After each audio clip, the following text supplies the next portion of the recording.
오늘 우리에게 주시는 하나님의 말씀 같이 봉독하시겠습니다. 디모데후서 2장 20입니다. 디모데후서 2장 22절부터 보겠습니다. 디모데후서 2장 22절로부터 26절 끝절까지 오늘 보게 됩니다. 찾으신 대로 저와 같이 한 목소리로 봉독하시겠습니다. 또한 네가 청년의 정욕을 피하고 주를 깨끗한 마음으로 부르는 자들과 함께 의유함과 사랑과 화평을 쫓으라. 어리석고 무식한 변론을 버리라. 이에서 다툼이 나는 줄 알미라. 마땅히 저의 조언 다투지 아니하고 모든 사람을 대하여 온유하며 가르치기를 잘하며 참으며 거역하는 자를 온유한 마음으로 징계할지니 혹 하나님이 저희에게 회개함을 주사 진리를 알게 하며 저희로 깨어 마귀의 올무에서 벗어나 하나님께 사로잡힌 바 되어 그 뜻을 쫓게 하실까 함이라. 아멘. 이미 말씀드린 바와 같이 디모데후서는 사도 바울의 유서라고도 불리워집니다. 왜냐하면 그의 많은 편지 중에 맨 마지막 편지이기 때문입니다. 그것은 로마 감옥에서 임종 시간이 가까워 온 것을 알고 있습니다. 그것은 병들어 죽는 게 아니고 상황이 순교하게 될 것을 내다볼 수 있게 되었기 때문입니다. 로마에 가면은 바울이 목배임을 당한 그 자리를 가볼 수 있습니다. 저는 관광 코스에 들어있지 않아서 좀 특별히 시간을 내야만 가볼 수 있습니다. 서영 그 자리에 지금 조그마한 성당을 지어놨습니다. 그리고 성당 안에 위품들이 보관되어 있습니다. 바울은 거기에서 목배임을 당합니다. 우리나라에서 흔히 사극에서 보는 것처럼 세워놓고 앉혀놓고 칼을 엎드려 치든가 단두대에서 그렇게 한 게 아니고 커다란 나무통을 갖다 놓고 거기다가 머리를 이렇게 갖다가 대고 도끼로다가 내려쳤습니다. 이렇게 해서 그 머리가 굴러서 굴러갔는데 그 굴른 그곳에 샘물이 나왔다고 해서 지금도 그 샘물의 흔적이 있습니다. 이렇게 해서 사도 바울은 순교하게 됩니다. 이렇게 처형당할 시간이 점점 가까워오고 있다는 걸 알고 있습니다. 그리고 이 추운 겨울을 지나게 됩니다. 이때에 쓴 편지입니다. 그래서 이 마지막 장에 보면은 이 겨울이 가까웠으니 어서 속히 한번 내게 다니라 오라고 말하고 겉옷을 가져오라 하는 이야기까지 하는 걸 볼 수가 있습니다. 이렇게 심각한 시간에 주시는 마지막 교훈입니다. 그리고 자기의 후계자인 디모데에게 주는 교훈입니다. 생생하고 절실하고 아주 절절한 그런 아주 무난 실린 그러한 마지막 교훈이라고 생각이 됩니다. 오늘 성경 말씀에 보면은 여기서 간곡히 부탁하는 말 중에 말이 있습니다. 마땅히 주의 종은 그랬습니다. 마땅히 주의 종은 주님의 종이라면 당연히 이루어야 하는 말입니다. 바울은 종이라는 말을 그리스도의 종, 주의 종이라는 말을 아주 그렇게 자랑처럼 자기의 자랑스러운 이름처럼 생각하고 사용하고 있습니다. 주의 종, 그리스도의 종 하는 예수 그리스도의 종 하는 이런 말이 무려 그의 편지 중에 150번이나 나옵니다. 그는 언제나 종의 의식으로 살았습니다. 나는 그리스도의 사람이다. 그런 거로 나는 자유가 없다. 여러분, 여기서 중요한 아이러니를 읽을 수가 있습니다. 그는 종입니다. 나는 자유가 없다. 모든 자유는 주님의 것이다. 목적도 방법도 운명도 생명도 다 주의 것이다. 영광도 다 주의 것이다. 주께 다 바쳐버렸어요. 그러나 그는 종을 즐기고 있습니다. 거기에 문제가 있는 거예요. 종을 부끄럽게 생각하지 않고 종을 숙명처럼 생각하지 않았어요. 그리스도 되었다는 것을 그는 자랑스럽게 생각했어요. 그래서 종이 되어서 주인의 의지를 자기 의지로 선택한 거예요. 굉장히 중요한 의미를 가지는 겁니다. 여러분, 어떤 처지에 있든지 우리는 우리 마음대로 못합니다. 여러분 생각해 봅시다. 여러분은 여러분의 마음대로 할 수 있다고 생각하십니까? 베냐민 프랭클린이라고 하는 분이 그런 얘기를 했어요. 나이 많았을 때 일평생 온 것을 가만히 되돌아보니까 세 가지를 알 수 있다 그랬어요. 첫째가 뭐냐면 마음대로 안 되더라 그랬어요. 어디 마음대로 된 거 있어요? 대단히 미안하지만 어디 하나하나 생각해 보세요. 자식 농사가 마음대로 되세요? 그 남편 그 본래 마음 먹었던 사람이요? 또 그 아내가 그것이 마음대로 된 일이더냐고요. 어느 거 하나 마음대로 된 게 없어요. 그래서 많이 갈수록 점점 자기의 영역은 자꾸 작아지고 안 되는 것만 많아요. 다 안 됐어요. 두 번째 생각하면 뭐냐면 하나님 제 마음대로 하더라. 하나님의 뜻대로만 이루어져요. 내 뜻은 묵살당하고 하나님의 뜻이 이루어져요. 세 번째는 그 하나님의 뜻을 따르는 만큼의 행복이 있고 성공도 있더라 하는 얘기예요. 그러니까 우리는 주의 종이에요. 내게 자유가 없어요. 그러나 주님의 뜻을 따르는 그 자유는 있거든요. 이런 말 있잖아요. 사랑은 노예다. 그런데 같은 얘기는 노예인데 즐거운 마음으로 따르기 때문에 사랑의 노예다. 사랑의 노예는 그걸 피곤하게 생각하지 않아요. 무리하게 생각 안 해요. 사랑하기 때문에 노예되는 걸 기뻐하는 거예요. 노예됨을 기뻐하는 거예요. 예속되는 걸 기뻐하는 거예요. 그와 같이 언제나 그리스도의 종이다. 그리스도에게 예속된 것을 자랑스럽게 생각했어요. 그것이 바울의 위대한 점이에요. 그런 거로 오늘 본문에서도 말하기를 마땅히 주의 종은 이러할 것이다. 그래서요. 주의 종이기 때문에. 자, 도리를 한번 봅시다. 소극적으로 먼저 청년의 종욕을 피하라. 그래서요. 자, 이제 생각해야 됩니다. 청년이라고 해서 종이 종 안 되는 건 아니에요. 청년이든 장년이든 노인이든 주의 종은 주의 종이에요. 자기 신분을 분명히 알 것이에요. 청년은 년대로 주의 종이고 장년은 장년대로 주의 종입니다. 그런 거로 청년이었다 하더라도 청년인 고로 이것은 용납된다. 그게 통하지 않아요. 청년이든 노인이든 상관없어요. 주의 종은 마땅히 이러해야 할 것이다. 그럼 청년이 빠지기 쉬운 게 뭐냐? 강한 의욕이죠. 뭔가 내 마음대로 하려고 하는 거야. 또 할 수 있을 것 같아요. 그러나 아시는 대로 나이가 많이 들면은 안 되는구나.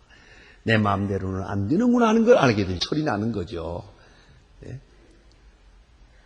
이게 어떤 사람은 40에 나기도 하고 어떤 사람은 50에 나기도 하고 어떤 사람은 80에 나는 사람도 있어요.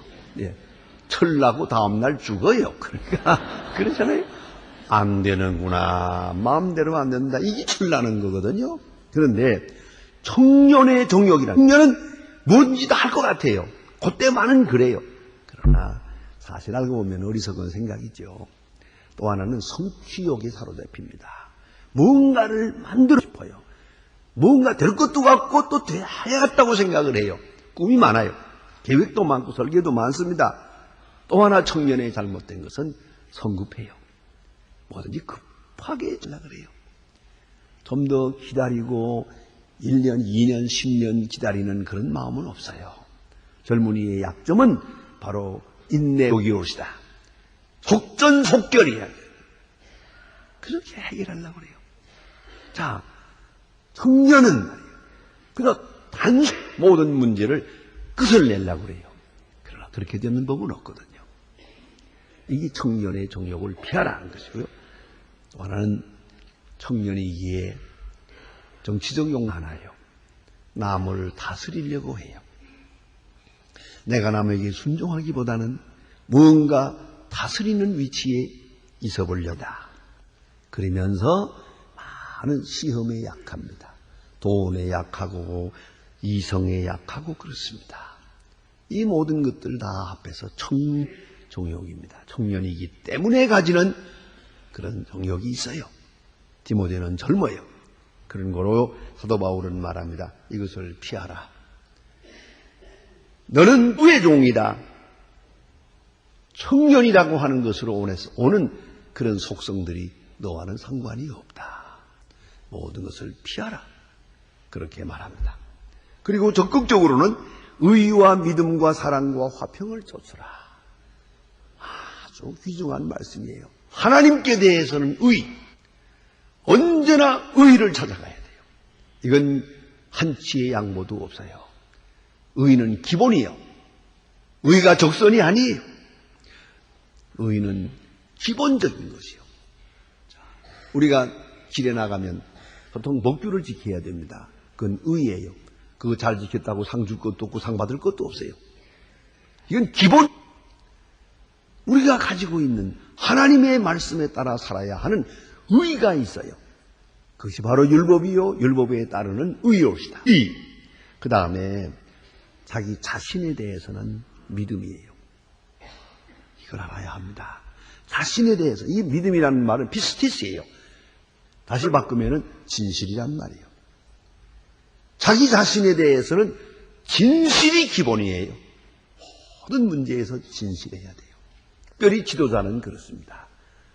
요새 우리는 이 사회를 향해서 살 만큼 살고 경제도 이만하면 괜찮다고 하나 우리의 마음은 불안해요. 우리의 마음은 편안치 않아요. 왜요? 거짓말을 많이 하니까. 도대체가 지도자들이 거짓말을 많이 해요. 이게 문제가 돼요. 요새 흔히 정치적이라는 말이, 그 말을 사전에다 옮기면 아마 이래 될 거예요. 정치적이란 될 것도 안 될 것처럼, 안 될 것도 될 것처럼. 그게 그 정치적이라는 말이 그게. 정치적이라는 말은 묘한 거예요. 그래서 가끔 가다 보니까 뭐 경제 논리, 정치 논리, 아리송합니다, 그게. 그저 거짓말인 줄 알면 돼요. 별말 없어요. 이게 도대체 뭡니까, 이게. 그렇다면 정치는 죄죠. 그런 정치는 안 되는 거죠. 인도에 깐 유명한 말을 했어요. 오직 나라를 위해서 나라가 독립되고 민족이 독립되기 위하여 한평생을 감옥에서 고생하고 수고했지만은 그는 말해서요. 내가 한마디 거짓말을 해. 내가 평생 위하는 나라가 독립이 된다 하더라도 나는 거짓말을 할 수 없어. 왜요? 거짓말에서 세워지는 나라는 무너진다. 그 유명한 말이에요. 진실이에요. 나 자신에 대해서는 진실이 우선이에요. 진실하고야 힘도 있고 용기도 있는 거예요. 거짓말하는 사람은 말이 복잡해요. 사실도 기억해야 되고 거짓말한 것도 기억해야 되고 두 가지 다 기억하고 얼마 동안 지나가다 보면 어디까지가 사실이더라? 저도 몰라요. 저도 몰라. 그래가지고 이게 헷갈려가지고 복잡해가지고 헷가닥하지. 이거 안 된다고요. 진실만이 제일 용기가 단순하잖아요. 안 바꿔. 사실이다? 아니다. 끝. 하면 돼요. 죽든 살든 상관 안 해. 그거는. 그 다음 어떻게 되든. 이러면 간단해요. 이렇게 오리엔테이션이 되고 이런 가운데서 성숙해 나가면 사람이 담는 거예요. 거짓말하는 사람은 눈동자가 달라요. 뱅글뱅글 돌아요. 그거 못 쓰는 거예요. 자신에 대해서는 믿음이에요. 믿음이요. 실, 흉성, 진실. 이게 피스티스예요. 자신에 대해서는 믿음이다. 그 다음에 이웃에 대해서, 이 세상 사람에서는 뭐예요? 사랑이에요. 모든 것을 사랑으로 보고 모든 사람을 사랑해요. 이제 사랑의 반대는 음이죠. 우리는 미워할 권리가 없어요. 사랑받았기에 사랑해야 되고요. 주님 말씀하신 대로 내가 너희를 사랑한 것 같이 너희도 서로 사랑. 때문에 우리는 사랑의 빚을 졌어요. 이제 우리는 아무도 미워할 권리도 없고 아무도 비판할 도 없어요. 오직 사랑의 의무가 있을 뿐이에요. 이걸 잊지 말아야 돼요. 그래서 너는 사랑을 쫓으라. 그 다음에 교회에 대해서는 화평을 쫓으라. 교회에 대해서는 화평을. 우리 교회의 기본이 화평이에요. 옛날에 한경지님 목사님들과 같이 앉는 자리에서 좌담을 하는데 이 말씀 저 말씀 다 귀한 말씀 많이 하셨는데 어떤 때 그러대요. 어떻게 해야 교회가 부흥되나요? 하고 젊은 사람이 물었어요. 젊은 목사님들이 물어보니까 가만히 있더니 꼭 알고 싶소? 그러니까 그러면요 교회가 부흥되어야 하는데 어떻게 하면 될까요? 목사님 빙그레 웃으면서 딱 한마디 하대요. 싸우지 않으면 되지 그러더라고요. 심각한 말씀이에요. 그게. 화평하면 되는 거예요. 어딘가 교회가 부흥이 안 된다면 something wrong. 안으로 뭔가 지금 싸우고 있는 거예요. 지금 서로 시기하고 질투하고 그냥 뭐 헐뜯고 난리를 치니까 안 되는 거예요. 화평이에요. 진실한 화평이 있는 곳에는 뭐 그렇게 특별한 전동 안 해도 돼요. 저절로 부흥되게 돼 있어요. 화목이 깨지면 인간의 어떤 노력으로도 교회는 부흥될 수가 없고 또 부흥됐다 해도 될 만하면 또 싸워요. 될 만하면 또 갈라지고. 이거는 교회의 본질을 잃어버린 거예요. 그런 거로 하던 기본을 말합니다. 하나님께는 의, 자신에 대해서는 진실, 이웃에 대해서는 사랑, 교회에는 화평. 이것을 쫓으라. 아주 기본적으로 말씀해요. 이 기강입니다. 그리고 나서 말씀하시기를 방법 중에 하나로 변론하지 마라. 변론을 버리라 그랬어요. 변론이 뭡니까? 경쟁심이요. 무욕이요. 자기 명예를 높이고 자기 잘난 척 하는 거예요. 그것이 앞서면 변론이 되는 거예요. 구원하겠다는 마음이 아니고 사랑하는 마음도 아니에요. 내가 이기고 싶은 마음이에요. 이것이 변론으로 통하는 거예요. 아주 재미있는 말이 있어요. 어느 마을에서 두 사람이 다 공부를 많이 한 사람인데 한 사람은 유신론자고 한 사람은 무신론자예요. 만날 때마다 하나님이 있다 없다 봐요. 또 이러다 보니까 이 두 사람 때문에 동네 사람들도 서로 만나기만 하면 하나님이 없다고 하나님이 있다 없다 있다. 이게 도대체가 온 마을이 이렇게 되면 안 되겠다. 어느 날은 동네 사람들을 다 모아놓고 우리가 자그마하니까 모아놓고서 두 사람 세워놓고 공개 토론을 했대요. 한 사람은 하나님이 있다고 그리고 한 사람은 그리고 하나님이 없다는 사람을 공격하고 또 하나 사람은 하나님이 없다는 사람이라 하나님이 있다는 사람을 공격하고 이렇게 막 토론을 했대요. 두 사람 사이가 좋은 사람인데 한참을 했더니요. 마지막에 보니까 유신론 됐던 사람은 무신론자가 되고 무신론 됐던 사람은 유신론이 됐더래요. 하여튼 변론은 필요 없는 겁니다. 요새 그런 말을 하죠. 정서적이라는 말을 많이 해요. 이론으로는 변론할 수 있어요. 그러나 이론이 강한 곳에 정서는 흩어지고 마는 거예요. 마음은 싸늘해지는 거예요. 말로 싸움이 커지면 싸늘해져요. 사랑이 식어져요. 그러면 아무 소용도 없는 거예요. 그러면 죄만 남는 거예요. 이기면 뭐라고 지면 뭐래요. 그런 거로 말싸움을 하라. 변론하지 마라. 그건 절대로 하지 마라. 그렇습니다. 그래서 뭐 이렇게 서로 변론하는 그것만이 아니고 설교도 성경당에도 이게 변론식의 이야기가 돼서는 안 돼요. 그러면 머리만 복잡해요. 뭐 많이 들은 것 같아 들은 게 없어요. 그리고 가슴은 싸늘해집니다. 변론하지 마라. 이렇게 그것은 바로 자기 집착의 것이다. 라고 분석해 주고 있습니다. 또 한 가지는 모든 사람을 대하여 온유하게 대하라. 온유란 말을 반복해서 말합니다. 온유. 온유란 덕은 하나님께도 통하고 사람에게도 통하는 덕이랍니다. 겸손은 사람에게만 통하는 것이에요. 하나님을 겸손한 하나님이라고는 안 해요. 하나님의 온유하심이라는 말을 합니다. 그만큼 넓게 깊은 뜻을 가지고 사용되는 것입니다. 온유함. 모든 사람을 더해서 유하게 대하라. 온유가 뭡니까? 거칠게 대하지 마라. 속단하지 마라. 비판하지 마라. 그 말이에요. 온유하라. 온유하게 되면은 우리가 뺄 수 없는 사람의 구약에 나타난 얘기가 있습니다.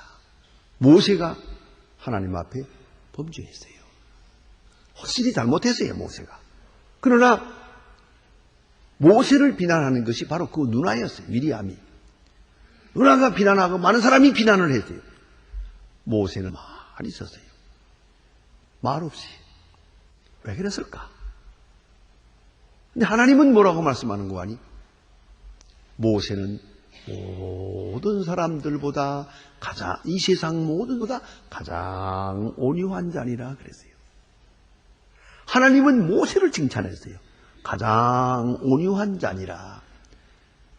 그 누나가 비방하고 주위 사람들이 막 비난을 하는데 모세는 온유했어요.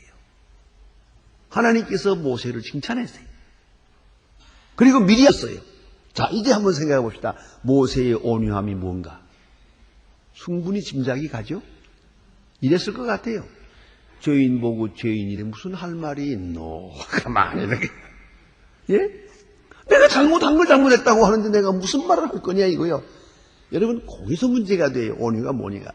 잘못했지요. 누가 비방을 하든 말, 그걸 몇 배 높여서 난 한 가지 잘못했는데 10가지 잘못했다고 그러고, 나는 일시적으로 잠깐 실수했는데 불구하고 아주 본질적으로 잘못했다고 그러고, 뭐 침소봉대 해가지고 확대고 무슨 말을 하든 말든 잘못한 건 잘못한 거 아니에요. 그러면 가만히 참아야지요. 절대 상대방을 비방자를 비방해서는 안 되거든요. 심지어는 그러잖아요. 우리가 잘못해 놓고도 너 잘못했다 그러면 너는 또 대들잖아요. 이게 바로 잘못된 생각, 온유하지 못한 거예요. 온유한 자는 어떤 말을 들어도 듣는 대로 가만히 새기는 거예요. 부드럽게. 왜? 잘못했으니까. 모세가 잘못했거든요. 구스 여자를 소실로 맞았거든요. 잘못한 건 잘못한 거죠. 그러나 온유하게 하나님께서는 모세 편을 들어주었어요. 크게 칭찬했어요. 온 인류 중에, 온 세상 사람 중에 모세 같은 온유한 사람이 없다 그랬어요. 근데 모세가 가만히 보면 온유하지 못할 때도 있었어요. 혈기가 많은 사람이요. 꽝 나고 때려 부시기도 했어요. 그런데 어째서 이렇게 칭찬을 받았을까? 그건 정말 고두고 생각할 문제입니다. 그러나 분명히 잊지 말아야 합니다. 모든 사람을 대해서 온유하게 대하라. 스위스의 교육학 유명한 그 교육자인 페스탈로치라고 여러분들이 잘 아실 겁니다. 페스탈로치의 말 가운데 이런 말이 있습니다. 인내심을 갖춘 교육자로서는 낙제다. 애정과 기쁨을 가져야 한다. 그랬어요. 그래서 오늘 성경 말씀에 보니까 인내하라 그랬어요.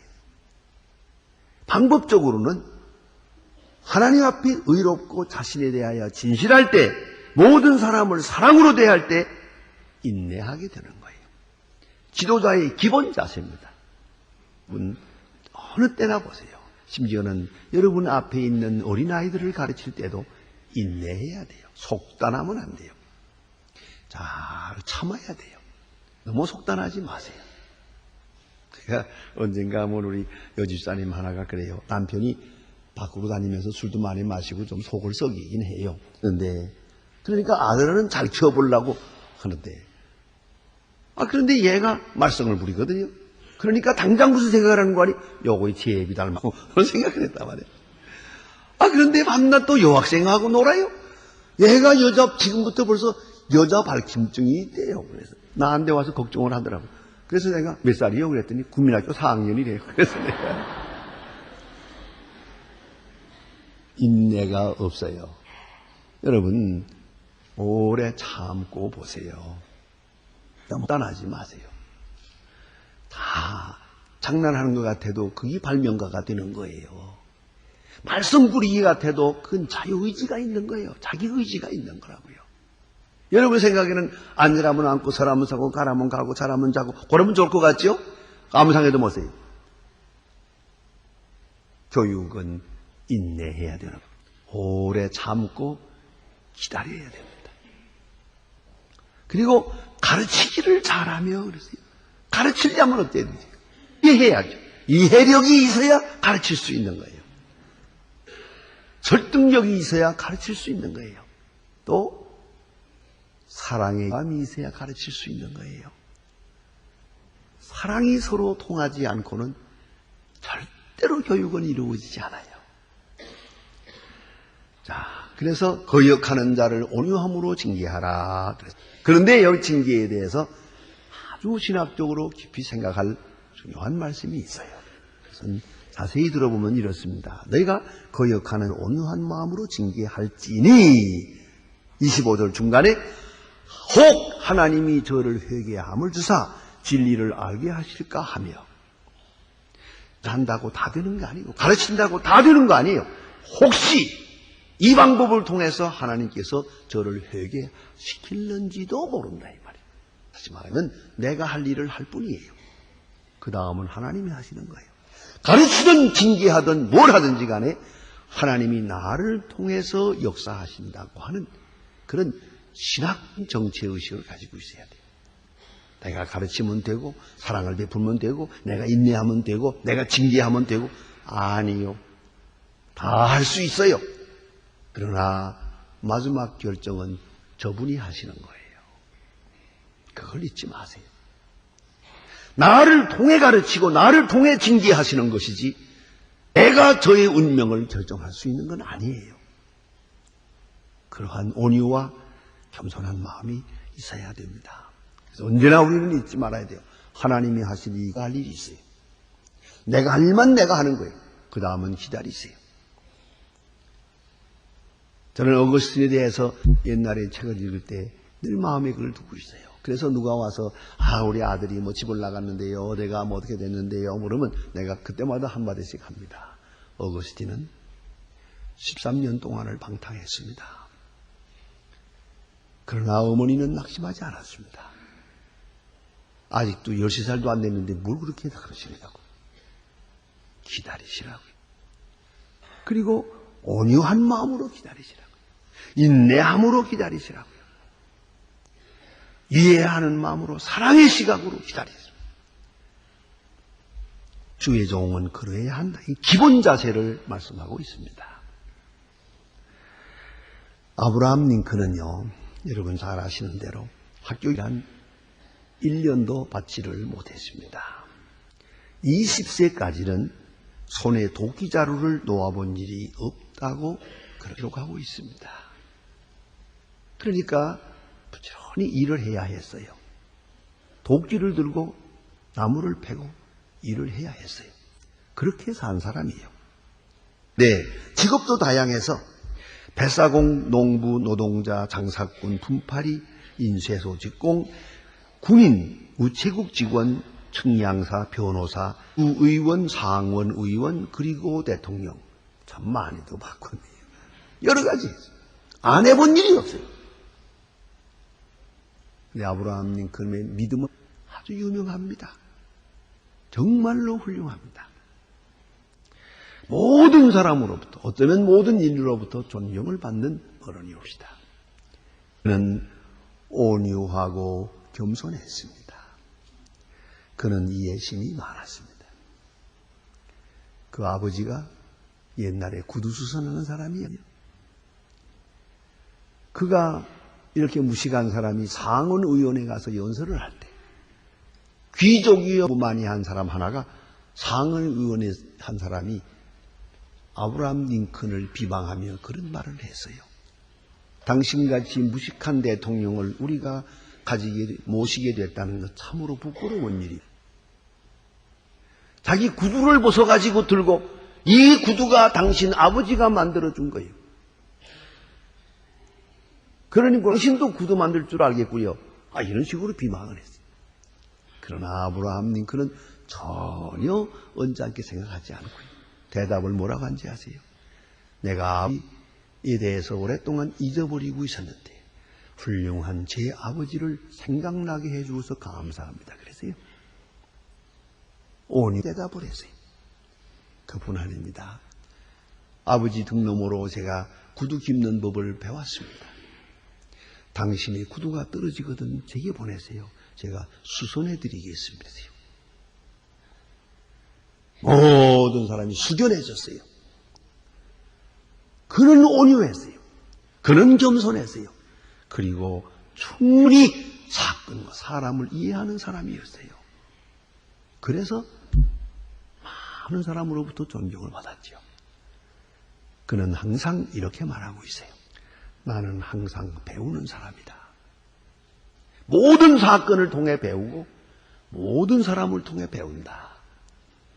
오늘도 또 배운다. 여러분, 그것이 온유요, 그것이 겸손이에요. 남을 가르치는 사람은 가르치기 전에 배우는 거예요. 한 시간 한 시간 생각하면 다 배울 거리가 많아요. 그렇잖아요. 너무 많아요. 그 배우는 마음이 바로 그게 온유요, 그게 겸손이에요. 또 한 번 배우고 또 한 번 깨달아요. 또 한 번 새로워져요. 그럴 때만이 남을 가르칠 수가 있어요. 사도 바울은 그래서 믿음의 아들 디모데에게 말하십니다. 너는 의와 믿음과 사랑과 화평을 쫓으라. 그리고 온유함으로 하라. 야하라. 신앙적으로 대하라. 이렇게 권면하고 있습니다. 기도하시겠습니다.